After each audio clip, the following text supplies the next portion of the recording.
আসবো আমরা, বাড়িতে বাড়ি থেকে টোকায় নিয়ে আসবো, মাটির তলে ঢুকলে সেখান থেকে বের করে নিয়ে আসবো।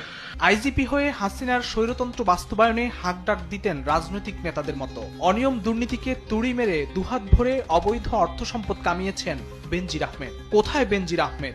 দেশ ছেড়ে পালালেও টিকিটা খুঁজে পাওয়া যাচ্ছিল না বেনজির ও তার বিদেশে থাকা সম্পদের।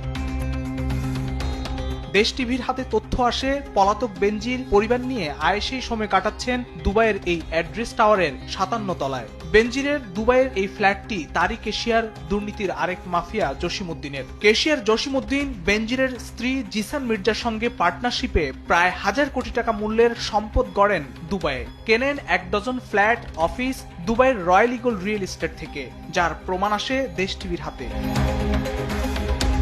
বেনজির ডাউনটাউনের পাশে দুবাই মলের 32 তলায় কেনেন 3500 স্কয়ার ফিটের আরেকটি ফ্ল্যাট। দুবাইয়ের ব্লু ওয়াটার টাওয়ারে 48 কোটি টাকায় কেনেন আরও একটি ফ্ল্যাট, যা ভাড়া দিয়ে বেনজির প্রতি মাসে গোনেন 5 লাখ দিরহাম। এছাড়া দুবাইয়ের বিদায়ে 28 কোটি টাকায় কেনেন আরও একটি ফ্ল্যাট। দুবাইয়ের দেইরা আল বুখারিতে করেন রেস্টুরেন্ট। বেনজিরের বড় চমক আছে দুবাই রয়্যাল ইগল রিয়েল এস্টেটে। সেখানে কয়েকশো কোটি টাকায় কেনেন 96টি অফিস।